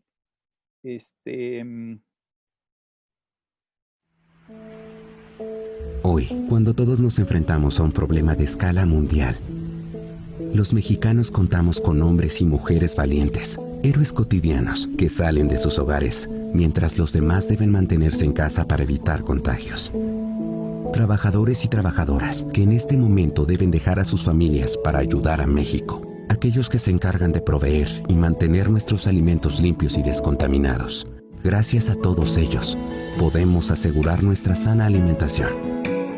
La comida es esencial durante todo el año, pero en estos momentos inciertos es fundamental mantener la calma, la salud y el bienestar de todos los mexicanos. Todos debemos actuar responsablemente, no realizar compras de pánico y atender a las indicaciones de las autoridades para preservar el abasto actual de harina de trigo. En la Cámara Nacional de la Industria Molinera de Trigo, apoyamos y aplaudimos la labor de nuestros asociados para que sus trabajadores cuenten con las medidas de seguridad necesarias para su operación, sin riesgo para su salud y su economía. Celebramos que las empresas molineras continúen incrementando las medidas de seguridad y los protocolos necesarios para garantizar la inocuidad de los alimentos. Nuestro compromiso con México está en seguir trabajando día a día para que bajo las condiciones actuales aseguremos el abasto de harina de trigo y con ello el pan, galletas y pastas en nuestras mesas. Estamos convencidos de que los mexicanos juntos, unidos y colaborando, podremos superar estos momentos y saldremos más fortalecidos.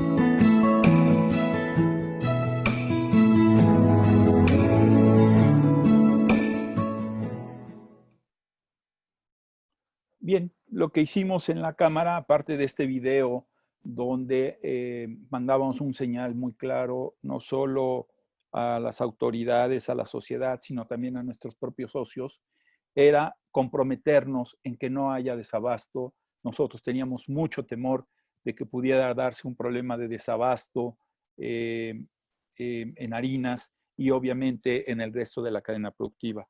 Este problema de desabasto que tenía que ver con las empresas esenciales o no esenciales, cuáles tenían que operar y cuáles no tenían que operar, lo estuvimos difundiendo y junto a ello difundimos entre nuestros socios cuando menos 4 o 5 protocolos distintos, donde este que ustedes están viendo de manera muy sintética era un protocolo que establecía en las áreas de carga, descarga, despacho de trenes o de camiones y cómo debieran comportarse los operadores, cómo debieran protegerse los operadores, qué hacer cuando se dieran bloqueos en las vías de comunicación, qué hacer con el alargamiento de los ciclos de movilización del ferrocarril.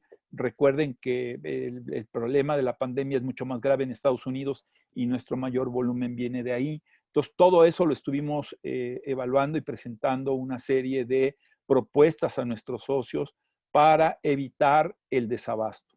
Junto a ello también buscamos la manera de que nuestros socios proporcionaran en el mes de marzo, abril, un mayor abasto a las panaderías y a los autoservicios, a los clientes, para que ellos también tuvieran un inventario de harinas, de tal modo de que la situación se pudiera manejar pensando que esto se iba a resolver en los 2 o 3 meses. Mayo se decía en un origen y hicimos ese protocolo.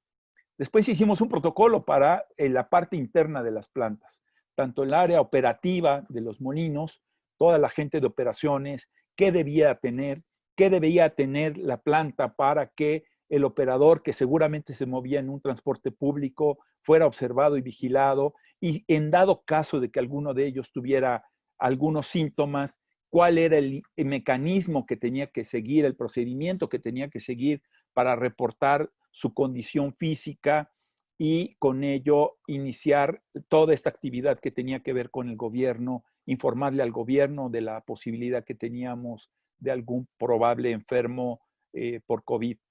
Para evitar esto, también vimos que los operarios o el personal de alto riesgo, sin importar la función que tuviera, tenía que irse a su casa. El obeso, el hipertenso, el que tenía problemas cardiovasculares, la señora embarazada, el que haya tenido incluso problemas con la influenza, les pedimos que los mandaran a su casa, a trabajo domiciliario, a trabajo en casa, de tal modo de que disminuyéramos el riesgo de mortalidad de esos trabajadores. Lo mismo estuvimos trabajando con las plantas para los procesos de sanitización. Les estuvimos incluso dando alguna información de posibles proveedores. Ellos mismos consiguieron a sus proveedores, sanitizaban las plantas, ponían tapetes sanitizantes, ponían el gel, el cubrebocas, la máscara, etcétera, etcétera. El termómetro, en algunos casos se usaba el oxímetro, creo que se llama el aparato para medir la cantidad de oxígeno en el cuerpo. Todos estos aparatos se implementaron para prever cualquier contaminación. Aquí están una serie de los documentos que estuvimos mandando en donde replicábamos los protocolos. Incluso en un origen mandamos algunas imágenes para que los molinos las pusieran en el molino. Después la autoridad dijo que esas imágenes tenían que ser las de la autoridad y no las nuestras, se sustituyeron.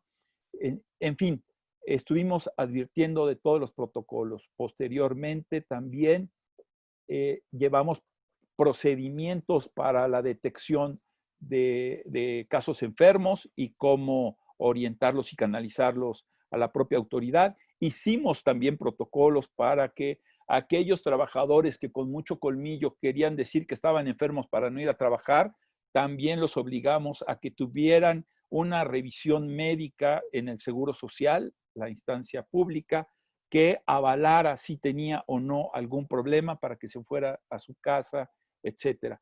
Todo esto lo estuvimos trabajando, son 5 protocolos.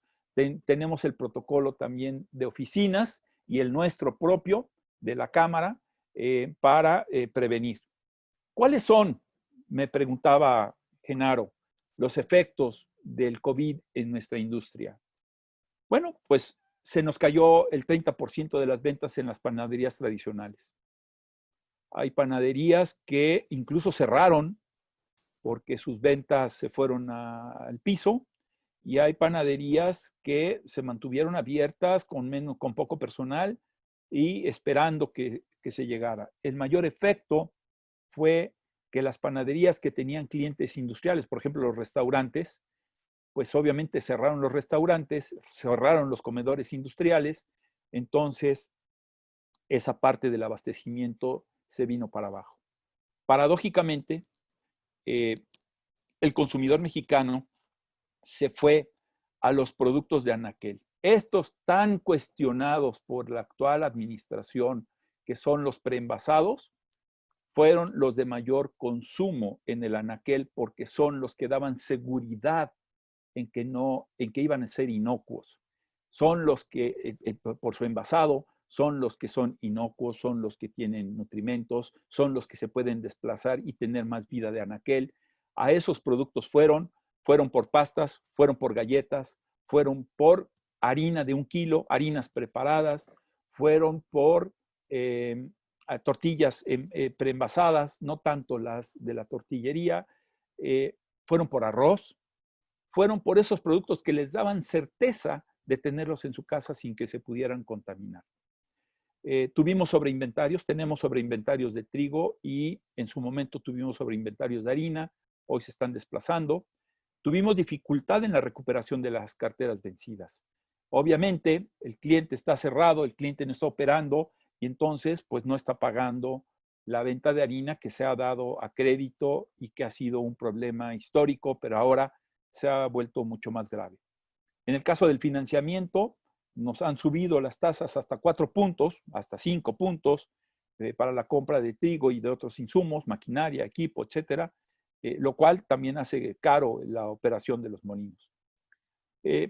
A la caída de estas ventas, también los vendedores de la industria que viven de un sueldo y comisiones, pues obviamente tienen una pérdida del poder adquisitivo. Y esa pérdida de poder adquisitivo los lleva a tratar de que los pocos clientes que hay pues sean abastecidos por ellos, lo cual genera una competencia brutal, es una guerra de mercado por esos pocos clientes que estaban operando y que podían pagar. Entonces, también hay que reconocer la parte que tiene que ver con los vendedores operarios de los molinos. A muchos de los socios les pedimos que sostuvieran más o menos un nivel de sueldo sin las comisiones para que no nos encontráramos con este conflicto, pero bueno, es un fenómeno natural y lo estamos viendo de esa manera. Y hemos tenido mayor gasto por el incremento de las medidas de seguridad e higiene dentro de las plantas. Es el jabón, es el gel, son los tapetes, son los cubrebocas, son las máscaras, son los separadores, tanto de oficinas como de comedores para los trabajadores, son las sanitizaciones diarias de hasta 2 o 3 veces en turnos que se tiene que hacer en la planta, y esos son los costos que hemos sufrido. Finalmente, Genaro me decía, bueno, ¿y cómo ven ustedes el COVID? Esta es una apreciación muy personal. Yo creo que a ninguno de nosotros, de ustedes y de mí, de todos, no nos debe caber duda de que las cosas van a cambiar. Si creen que vamos a regresar a como estábamos antes, una parte sí, otra parte no va a cambiar. Me parece lógico que todos pretendamos regresar al estatus que teníamos antes y a las formas de hacer las cosas que antes. Yo creo que no va a ser tan fácil. Yo creo que va a haber un incremento en el miedo y en la angustia de la gente por mantenerse alejado de problemas de salud. Creo que va a haber cambio en los hábitos alimenticios. Los restaurantes van a sufrir un buen rato hasta que se recupere un poco. A lo mejor vamos a regresar a comer a la casa o nos vamos a mantener en trabajo de casa, lo cual el hábito también va a cambiar. Puede ser más sano, depende de los hábitos de cada quien. Pero lo que sí es claro es que vamos a buscar seguridad en ello. Creo que las empresas, todas, esenciales y no esenciales, tienen que adaptarse a esos cambios, como nos hemos adaptado a pedir a domicilio todo, lo que sea. Creo que también tenemos que adaptarnos a esos cambios y también pensar en que a lo mejor también nuestros sectores industriales tienen que hacer entregas a domicilio o buscar un mecanismo de abasto diferente al que hemos venido utilizando.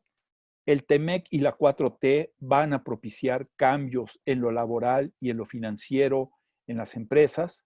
Las devoluciones de impuestos son cada vez más complicadas. Los retardos en las compensaciones o pagos de impuestos son cada vez más complejos. El TEMEC y la 4T están propiciando cambios laborales interesantes, pero también no dejan de ser sui generis.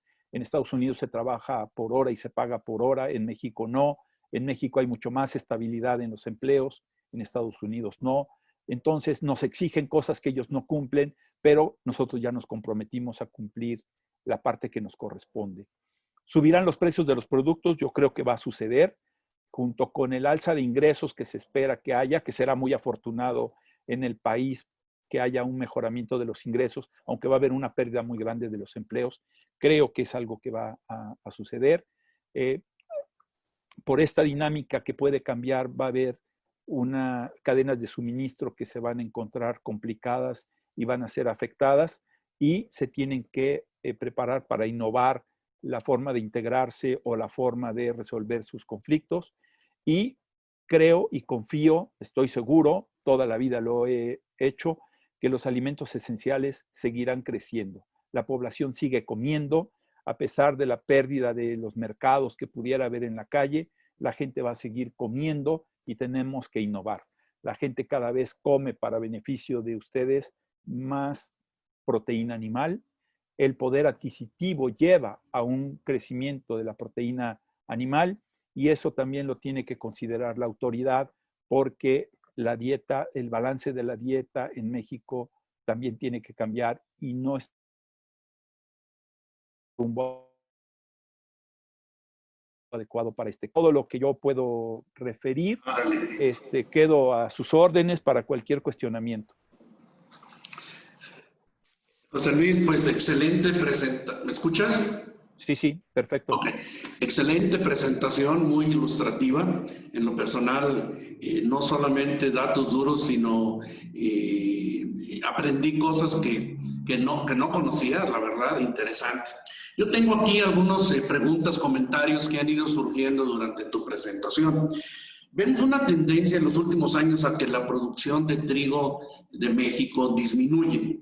Esta caída, como nosotros la entendemos, pues se está dando en solo uno de los trigos, en el panificable, o se está dando solo en el cristalino, o en ambos.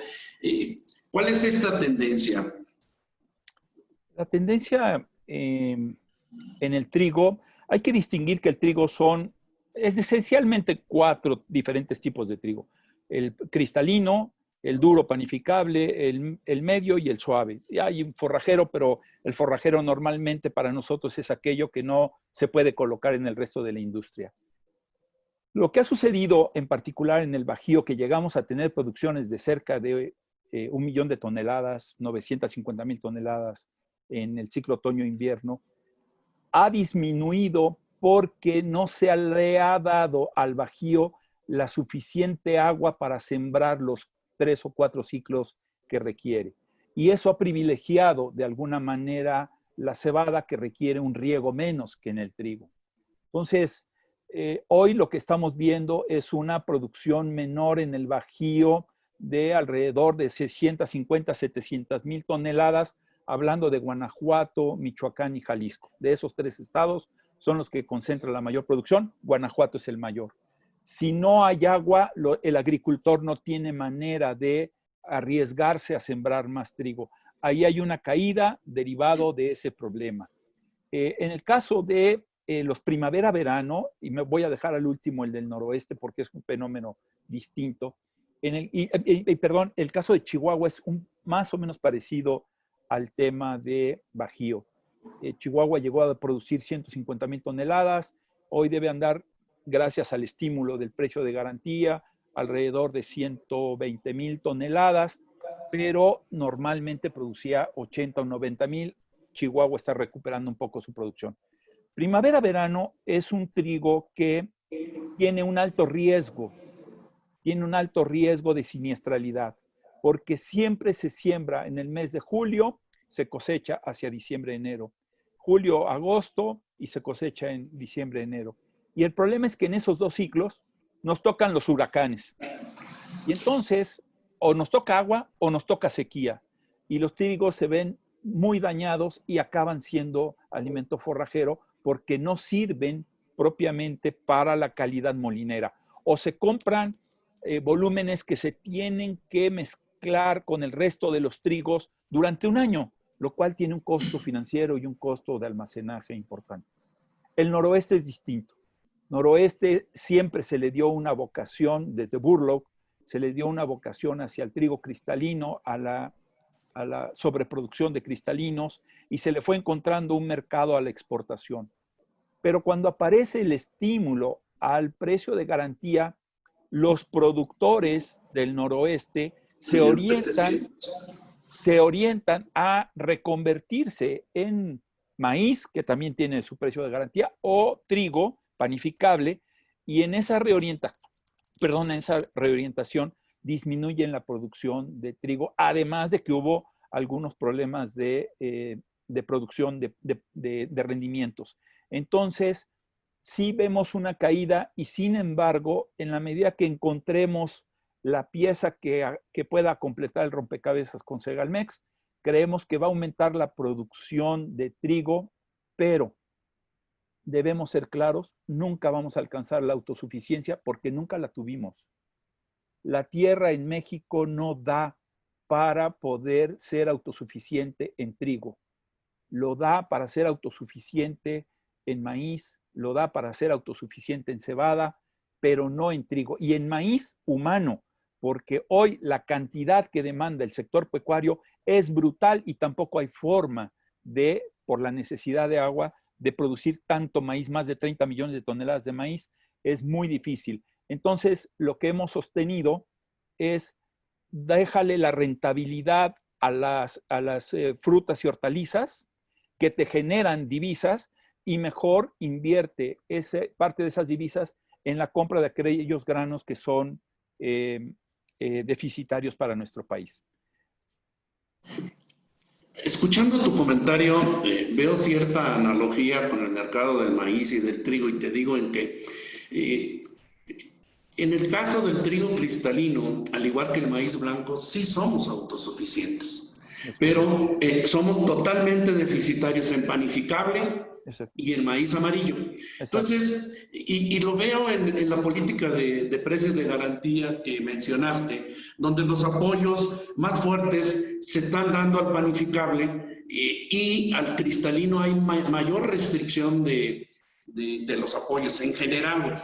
Así lo veo, porque das de 1 a 100 toneladas el 100% del precio en el panificable y hasta 300, de 101 a 300 das un 50%, y en el caso del cristalino solo das 40% y en los menores volúmenes. ¿Por qué esta diferenciación de apoyos entre un trigo y en otro? ¿Es porque somos ya autosuficientes o a qué se debe esta diferenciación en el programa? La idea original era no darle a cristalino porque solito se iba a desplazar, y al bajar el volumen de cristalino solito, al no tener tanta deficiencia, tanta superávit, solito iba a encontrar su mercado. Sin embargo, nosotros sostuvimos que tenía que haber un apoyo, cuando menos, a 800,000 toneladas de trigo que requería la industria y en una producción de hasta 50 toneladas por productor, de tal modo de que el productor pudiera complementar cristalinos con panificables. La idea de no apoyar cristalino es porque se ha enfocado mucho el incremento en la producción de cristalino con la generación de conflictos comerciales por cristalino, y que lo resolvía de alguna manera el esquema de agricultura por contrato, con las coberturas y con los apoyos a las bases para poderlo exportar. Por eso se pudieron exportar más de 1,5 millones de toneladas y por eso se fueron a pecuario otro millón. Si hubiera un excedente extraordinario de cristalino, sin duda el precio lo iba a marcar el sector pecuario o el exportador. Entonces, por eso se pensó que solamente se tenía que garantizar el abasto a la industria nacional de consumo humano para hacerlo. Y por cierto, no se pudo cumplir, porque el COVID generó mayor demanda de cristalino y hoy la industria se quedó corta con cristalinos porque los exportadores exportaron el trigo. Entonces, hay que encontrarle la fórmula del equilibrio correcto a eso, pero las razones fueron esas, Genaro. Bien. Me llamó la atención que tu capacidad instalada contra la utilizada, lo mencionaste, pues parecería que estás robotizando, estás modernizando, entonces estás incrementando tu capacidad instalada y no así en la molienda. Esta tendencia es básicamente por modernización o porque ha caído los consumos o porque ha caído la producción. Mira, la tendencia a modernizar las plantas es porque aumentas la eficiencia. Tú puedes tener hace 10 años un promedio de extracción de la molienda de alrededor del 73-74% de harina y el resto era salvado. En la medida en que tú haces maquinaria más moderna, más tecnificada, con menos intervención de la mano del hombre, tú puedes obtener hasta 76-77% de extracción. Un 3, un 4, un 5% de rendimiento adicional es mucho dinero. Y entonces lo que hacen los molinos al tecnificarse no solo es modernizar su planta, reducir costos y gastos en otra cosa, sino en aumentar su eficiencia. Pero al aumento de su eficiencia también, en este aumento de las capacidades instaladas, aumenta su potencial para ir a los mercados. Y lo que los molinos buscan es no solo la rentabilidad, sino también el volumen en tomar los mercados. Y ese es un cambio en la industria. La industria se ha venido concentrando mucho.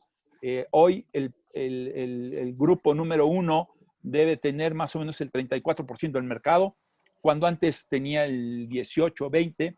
El grupo número 2 tiene aproximadamente el 18, 20% del mercado, y de ahí ya quedan muchos pequeños molinos. Hay muchos molinos que son casi de subsistencia, pero siguen operando porque su esquema financiero se los permite. En el momento en que ellos quieran modernizar, su situación puede ser mucho más complicada. Y esa es la razón. Nosotros crecemos en el mercado más o menos hasta el año pasado un 4 o 5% anual. Este año yo creo que no vamos a llegar a eso, 4 o 5% anual, pero en capacidad crecemos casi el 10%. Y eso es en razón de querer tomar más volumen del mercado y ser más eficientes.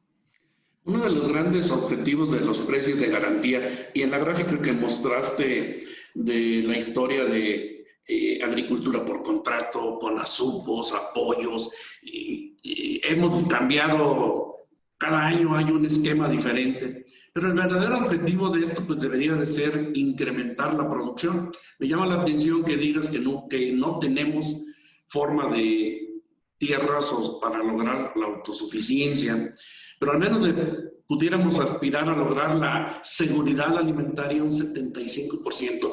Estos programas de precios de garantía van a realmente a generar un cambio de vocación de siembra. Vamos a quitarle el trigo, con este programa le va a quitar a la cebada, al maíz, a la avena, le va a quitar, realmente está incentivando, motivando a crecer la producción, que es como yo veo estos programas, ¿no?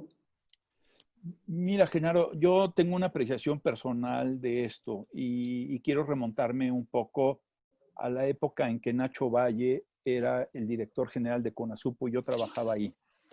Nacho Valle en esa época hizo un ejercicio muy interesante sobre vocación y uso de suelo. Y era tratar de identificar qué era lo que podíamos producir y qué era lo que no podíamos producir. Desgraciadamente ese ejercicio no trascendió tanto porque se dio el cambio de administración y ya no generó el efecto que se buscaba en su momento. En mi experiencia en la industria y también en el gobierno, yo debo decir, en mi opinión personal, uno de los graves problemas que tiene México es la pulverización de la tierra. Tenemos agricultores de 10, 12, 15 hectáreas que mejor las rentan a producir porque no les da para vivir.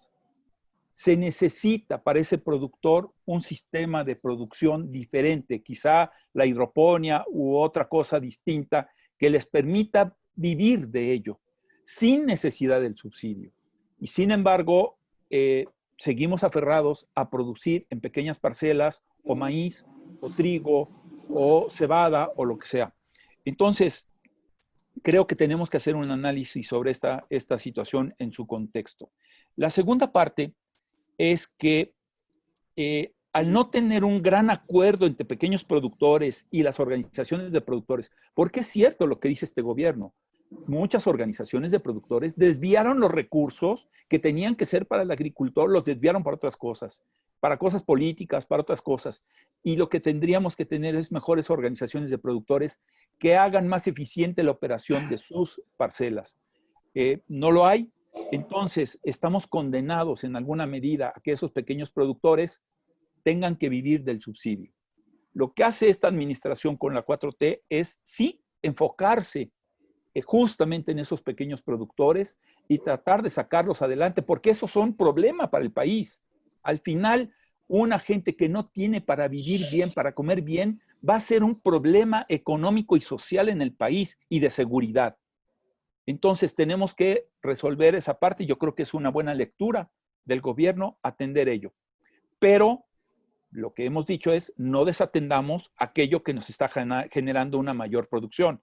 Y esa mayor producción es la que nosotros a través de este esquema dijimos, ahora metamos de la 101 a la 300 y a lo mejor tenemos que hacer un ejercicio un poco diferente. creo que en el fondo no tenemos los elementos completos del rompecabezas para poner las fichas que correspondan en cada lugar. No hay posibilidad. Creo que hay una buena lectura del gobierno respecto de los pobres, de los productores pobres, de los indígenas. Creo que hay una buena lectura de ello. Creo que hay una buena lectura en aumentar la producción de ciertos cereales, el caso de arroz, el caso de trigo panificable, el caso de maíz amarillo. Creo que hay una buena lectura, pero hay que ver si hay la tierra disponible para resolver ese problema. Y en mi opinión, ya no hay esa tierra disponible porque vas a afectar a otros sectores que son autosustentables, como son hortalizas, cebada es un caso, hortalizas, avena es muy pequeño, pero bueno, avena y frutos. Creo que esa es la razón de enfocar bien el recurso público. Y creo que podemos hacer un buen ejercicio con Segalmex para ayudarle a Segalmex a que este propósito se cumpla en todos los sentidos, lo mejor posible. Hay otro tema que no quisiera dejar de preguntarte. Y la cuestión de la seguridad, la movilización del transporte. Me imagino que estás padeciendo lo mismo que todos los sectores de este país que usamos autotransporte o ferrocarril. ¿Cómo está la cuestión de la seguridad, José Luis? Mira, para nuestra industria es un problema el tema de la seguridad. Obviamente el ferrocarril es un poco más seguro, pero pues estos paros, estas tomas de vías férreas, es una constante que nace en el chantaje al gobierno.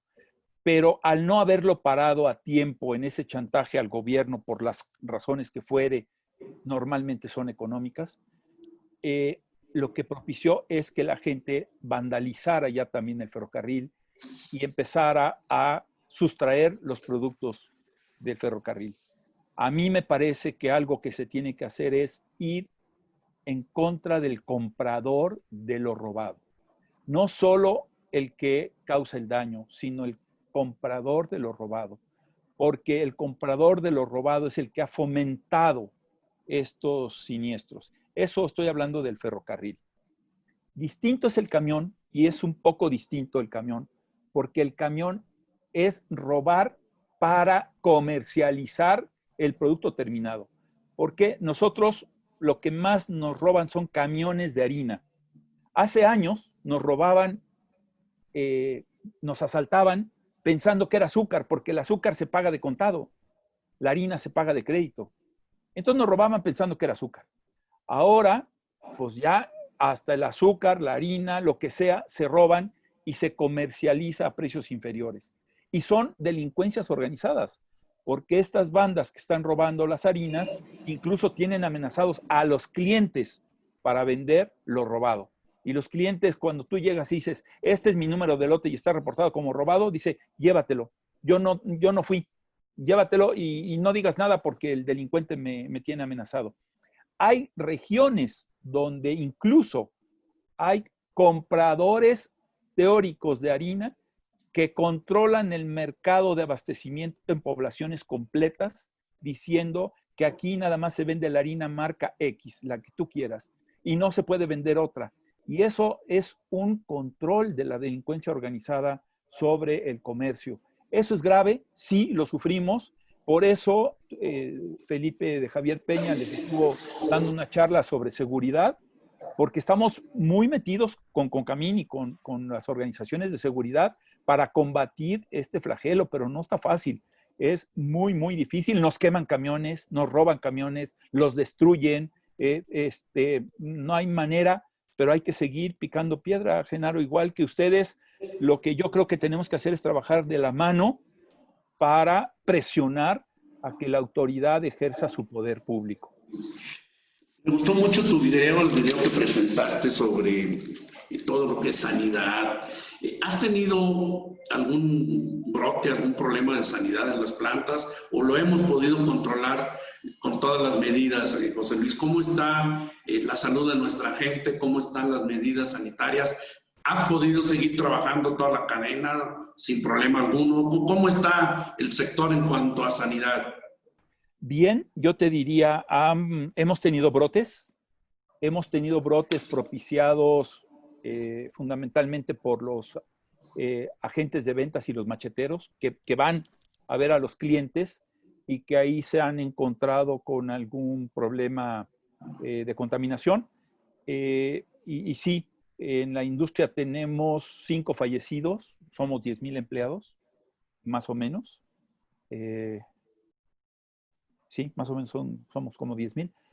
Ha habido, que yo tenga reportes, cerca de 5 fallecidos. Pero hemos tenido que modificar turnos de trabajo. Cuando se detecta a un operario con problemas de síntomas de COVID, inmediatamente se aíslan a los demás y el turno se tiene que detener. Operamos con 3 turnos diarios y cambia el turno, se sanitiza y cambia el turno y se sigue el protocolo para que tenga la atención médica que le corresponde. En algunos casos, las plantas han mandado a analizar a todos los trabajadores para asegurarse de que están bien.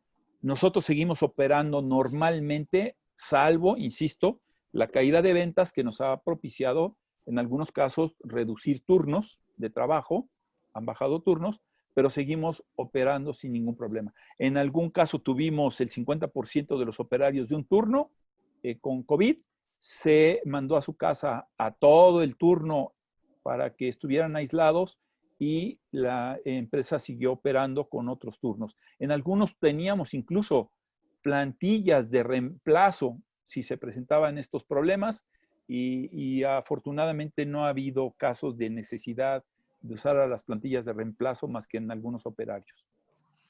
El día de ayer el INEGI publica un reporte comparativo de la actividad económica de mayo del 19 contra mayo del 20, con una caída del 21.6%.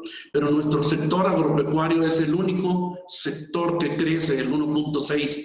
Y me parece que al ser declarado un sector esencial, prioritario, y la alimentación, porque finalmente todos estamos en la cadena de la alimentación, pues nos ha permitido no salir bien, porque nadie vamos a salir bien de esto. Existe un excelente diagnóstico aquí. Tomé nota de la cuestión financiera, las caídas de ventas, las devoluciones de impuestos, los flujos financieros, la caída en panaderías. Pero me parece que nuestro sector agroindustrial tiene mayor forma de defenderse de esta pandemia, que pues, insisto, nadie va a salir bien librado. ¿Tú cómo ves? Sí veo tu diagnóstico actual, pero ¿crees que esta recuperación tarde? ¿Cuánto crees? Sé que la pregunta es difícil de responder, pero es obligada, ¿no? ¿Cuánto crees que nos lleve a recuperar, volver a la normalidad? Es difícil, lo sé. Mira, yo estoy convencido de que si hoy comiste medio kilo de lo que tú quieras, de cereales, de cárnicos, de frutas y verduras, no los vas a dejar de comer. Lo único que tienes que asegurarte es que los haya. Y mientras la industria de los alimentos como sector primario los tenga presentes, se van a comer o en la tienda o en el restaurante o en el autoservicio o lo vas a pedir a domicilio.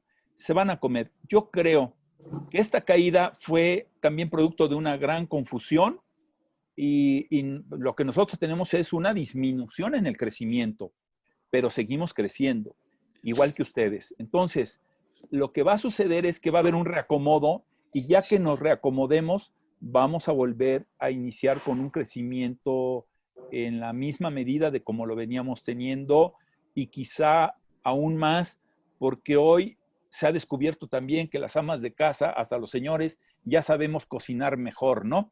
Entonces, también pueden suceder otras cosas, la alimentación de las mascotas. Las mascotas, por ejemplo, hoy se volvieron, pues a lo mejor el acompañante que le da vida a aquel que se tuvo que quedar encerrado.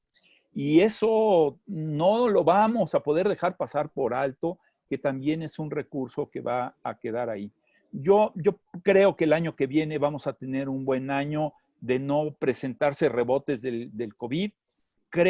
Tengo la esperanza de cerrar razonablemente bien este año como producto esencial, cerrarlo más o menos bien. A lo mejor perderemos un poco de volumen, pero no de rentabilidad. Lo cerraremos razonablemente bien. Pero el año que viene yo creo que todos vamos a apostarle a que nos va a ir mejor. O sea, estamos hablando de una desaceleración, pero no de una caída. No. O sea, vamos a crecer, pero menos, pero vamos a crecer. Yo Yo también creo lo mismo, José Luis, creo que nuestro sector ha reflejado esto, o sea, sí vamos a crecer menos, pero vamos a crecer. Tenemos una última pregunta, y dice, del 1.700.000 toneladas de salvado que se venden, ¿cuánto se vende a comercializadores y cuánto se venderá directo a los consumidores? No sé si tengas ese dato. Que el salvado pues es un subproducto muy apreciado en nuestra industria. Prácticamente entra en todas las dietas, en todas las especies, como fuente de fibra. No solo es fuente de fibra, es también fuente de muchas vitaminas que perdemos en la molienda y que se van en el salvado, lo cual lo hace un producto muy rico. Yo creo que la mayor parte del salvado se va a comercializadores, se vende a granel. Hay una parte que se vende en costales, que también es granel, pero hay mucho que se vende suelto en trailers. Yo creo que va básicamente a comercializadores, pero hay un volumen importante en algunos que son incluso acaparadores del salvado, que tienen contratos de largo plazo y que cierran contratos de largo plazo, pero no dejan de ser comercializadores. No tengo los números, pero yo podría, por lo que he observado, decir que fácil el 70% debe ir a comercializadores. También aquí un comentario, es de acuerdo con tu opinión de que antes de la seguridad alimentaria creo que debe verse la vocación de la tierra. Si no, la inversión es muy alta y produces mal y caro. Es indudable, ¿no? Pues con esto estamos llegando al fin de la presentación. José Luis, no sé si quieras agregar algo más. De verdad hay varias felicitaciones. Yo me siento muy complacido de haberte escuchado con el gran conocimiento que tienes del sector. No es fácil en 1 hora y 10 hacer lo que hiciste. Sé que te puse a trabajar. Así que pasando esta pandemia, te garantizo que cuando menos vamos a compartir el pan y la sal. Somos amigos. Porque todos lo estamos esperando ya, poder ir a sentar una buena comida, porque la verdad hace falta, ¿no? No sé si quieras agregar algo más, José Luis. No, agradecerles a todos su tiempo, su disposición para escuchar la opinión de un sector. Yo espero que si hay algunos socios nuestros que aporten en su opinión si estoy diciendo verdad o mentira. Yo nunca he tenido miedo de decir lo que pienso, nunca, y siempre estoy dispuesto a que alguien me diga que no es así, y si me lo demuestra, le creo y tomo como suya la verdad. Entonces, lo hago con la mejor intención, no solo por la amistad, Genaro, que nos une. Gracias, José Luis. A ti y a ustedes, porque a muchos de ustedes los conozco. No me he puesto a leer quiénes están, pero seguramente conozco a muchos. Sí. Y siempre lo hago con la mejor intención de contribuir para que nuestro país sea un mejor país. Estamos viviendo momentos complicados, momentos difíciles, y aunque sea por esta vía, estar juntos ayuda mucho a que nos mantengamos con la esperanza de que todo va a salir mejor. Yo les deseo a todos salud, bienestar y que sigan trabajando en casa hasta que tengan oportunidad de ir a sus empresas. Y si tienen que estar en las empresas porque también son un sector esencial porque genera alimentos, pues lo tengan con todas las medidas precautorias para que no sufra ni la familia ni sus compañeros.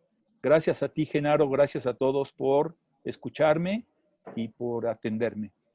Excelente presentación, felicidades. Y nada más a nuestros asistentes les recordamos que aproximadamente en 1 hora estará la presentación en YouTube y más tarde, en el transcurso de hoy mismo, les haremos llegar por sus correos la presentación completa. Para CONAFAB ha sido un orgullo, un lujo tener aquí a al licenciado Fuentes, y quedamos a sus órdenes. De nuevo, muchas gracias, José Luis. Gracias a todos. Un abrazo. Gracias a todos también.